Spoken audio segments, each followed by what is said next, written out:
Tempo da Quaresma, quarta semana, quarta-feira, tema 29, unidade de vida. Pontos a meditar: 1. O cristão, luz do mundo, sal da terra. 2. Consequências do pecado original no mundo. A redenção, reconduzir a Cristo todas as realidades terrenas. 3. A vida de piedade e o trabalho, a santidade no meio do mundo. Pelo sinal da Santa Cruz, livrai-nos Deus, nosso Senhor, dos nossos inimigos. Em nome do Pai, do Filho e do Espírito Santo. Amém. Meu Senhor e meu Deus, creio firmemente que estás aqui, que me vês, que me ouves. Adoro-te com profunda reverência. Peço-te perdão dos meus pecados e graça para fazer com fruto este tempo de oração. Minha Mãe Imaculada, São José, meu Pai e Senhor, meu anjo da guarda, intercedei por mim.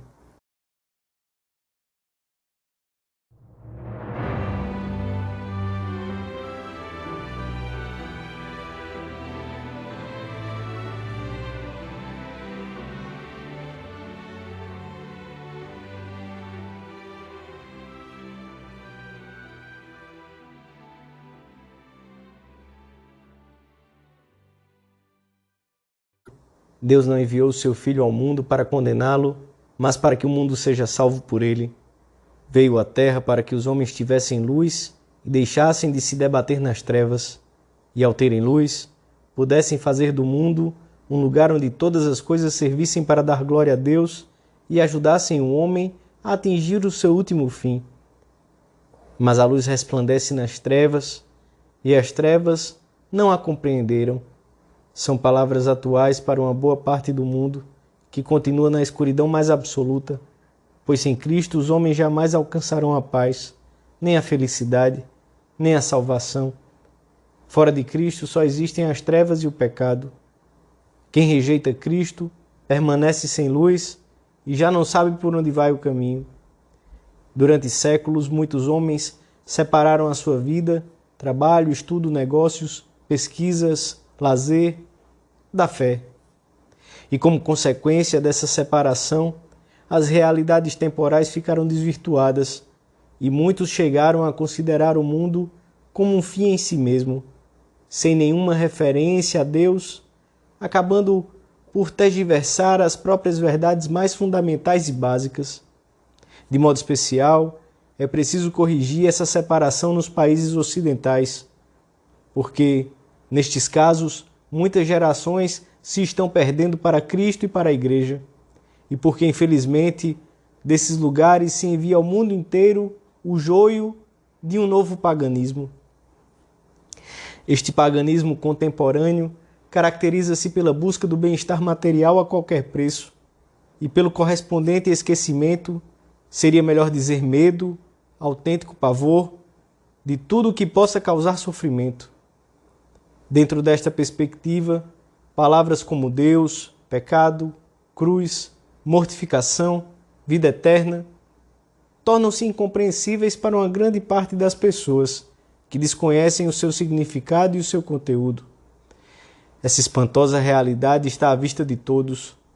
Muitos começaram talvez por Deus entre parênteses em algum aspecto da sua vida pessoal, familiar, profissional. Mas como Deus exige, ama, pede, acabam por expulsá-lo como um intruso das leis civis e da vida dos povos. Com uma soberba ridícula e presunçosa, querem colocar no seu lugar a pobre criatura, sem dignidade sobrenatural e humana, e reduzida. Não é um exagero, está à vista de todos, ao ventre, ao sexo, ao dinheiro. O mundo continuará nas trevas se os cristãos, por falta de unidade de vida, não iluminarem e derem sentido às realidades concretas da vida. Sabemos que a atitude que se exige dos verdadeiros discípulos de Cristo e de modo específico dos leigos não é a de se isolarem, mas a de estarem mergulhados nas entranhas do mundo, como o fermento dentro da massa, para transformá-lo. O cristão coerente com sua fé é sal que dá sabor e preserva da corrupção. E para isso deve contar, sobretudo, com o seu testemunho no meio das tarefas habituais, realizadas exemplarmente. Se nós, os cristãos, vivêssemos verdadeiramente de acordo com a nossa fé, produzir-se-ia a maior revolução de todos os tempos. A eficácia da corredenção depende também de cada um de nós. Medita nisto. Viva a unidade de vida em cada momento da minha existência.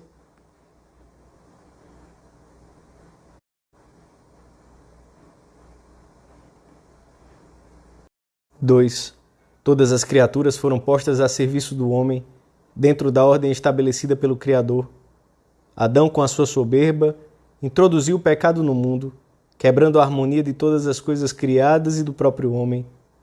Desde então, a inteligência ficou obscurecida e propensa a cair no erro. A vontade debilitada e enferma, não corrompida, a liberdade para amar o bem prontamente. O homem ficou profundamente ferido, incapaz de reconhecer e alcançar com facilidade o seu verdadeiro bem. Rompeu a aliança com Deus e, como consequência disso, chegou, por um lado, a desintegração interior e, por outro, a incapacidade de construir a comunhão com os outros. A desordem introduzida pelo pecado foi além do homem, afetando a própria natureza. O mundo é bom, pois foi feito por Deus de modo a contribuir para que o homem alcançasse o seu fim último. Mas depois do pecado original, as coisas materiais, o talento, a técnica, as leis, podem ser desviadas da sua reta ordem e converter-se em males para o homem, obscurecendo o seu fim último e separando-o de Deus, ao invés de aproximá-lo. Nascem assim muitos desequilíbrios, injustiças, opressões, que têm a sua origem no pecado. O pecado do homem, isto é, a sua ruptura com Deus, é a causa radical das tragédias que marcam a história da liberdade. Para compreendê-lo, muitos dos nossos contemporâneos deverão começar por redescobrir o sentido do pecado. Deus, na sua misericórdia infinita, compadeceu-se deste estado em que a criatura havia caído e redimiu-nos em Jesus Cristo. Devolveu-nos a sua amizade e, mais ainda, reconciliou-nos com Ele até o extremo de podermos chamar-nos filhos de Deus e que o sejamos de verdade. Destinou-nos à vida eterna para que pudéssemos morar com Ele para sempre no céu. Cabe agora aos cristãos, principalmente através do trabalho convertido em oração, fazer com que todas as realidades terrenas se tornem meio de salvação, porque só assim estarão verdadeiramente a serviço do homem. Temos que impregnar de espírito cristão todos os ambientes da sociedade. Não fiqueis somente no desejo, cada uma, cada um, lá onde estiver trabalhando, deve dar conteúdo divino às suas tarefas e, com a sua oração, com a sua mortificação, com o seu trabalho profissional bem acabado, deve preocupar-se com a sua formação e com a dos outros, na verdade de Cristo, para que Ele seja proclamado Senhor de todos os afazeres humanos.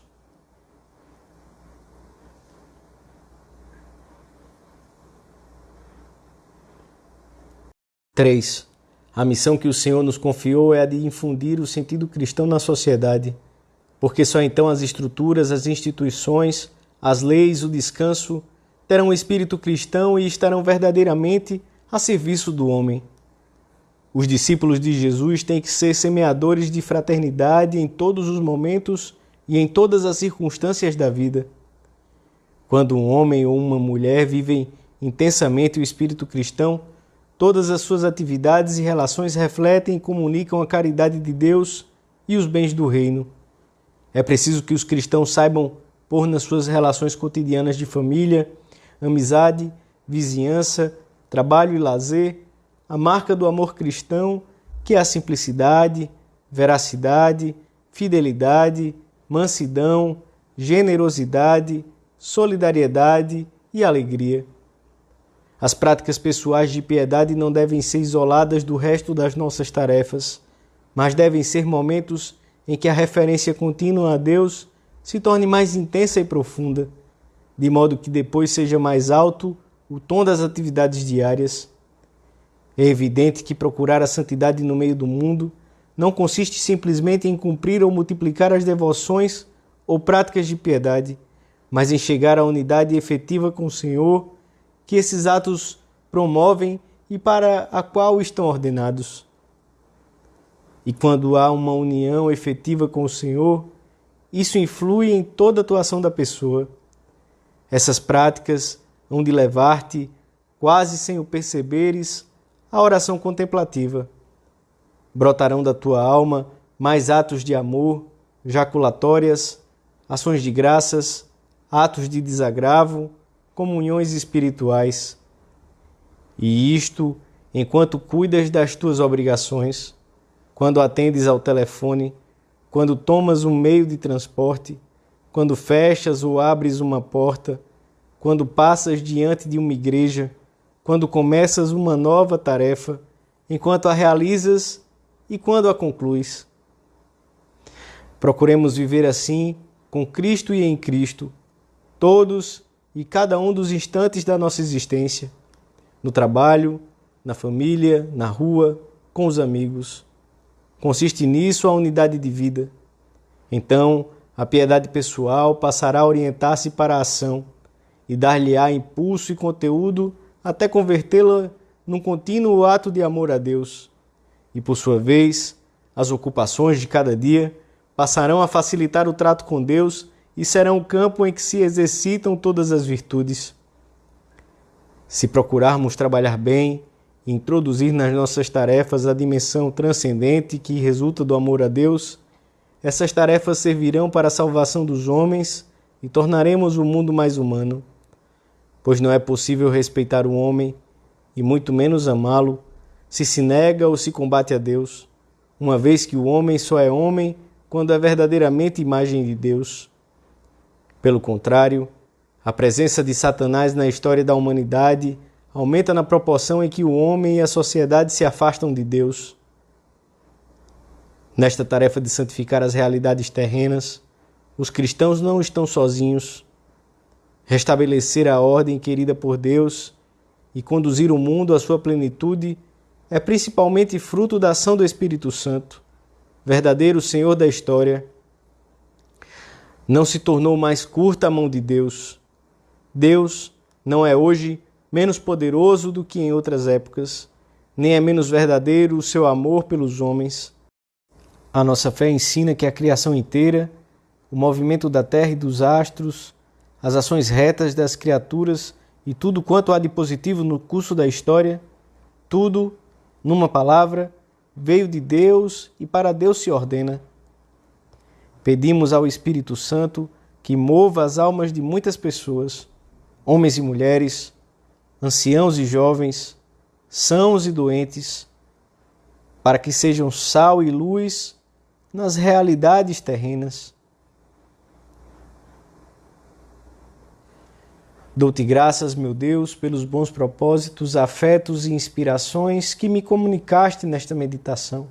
Peço-te ajuda para os pôr em prática. Minha Mãe Imaculada, São José, meu Pai e Senhor, meu anjo da guarda, intercedei por mim.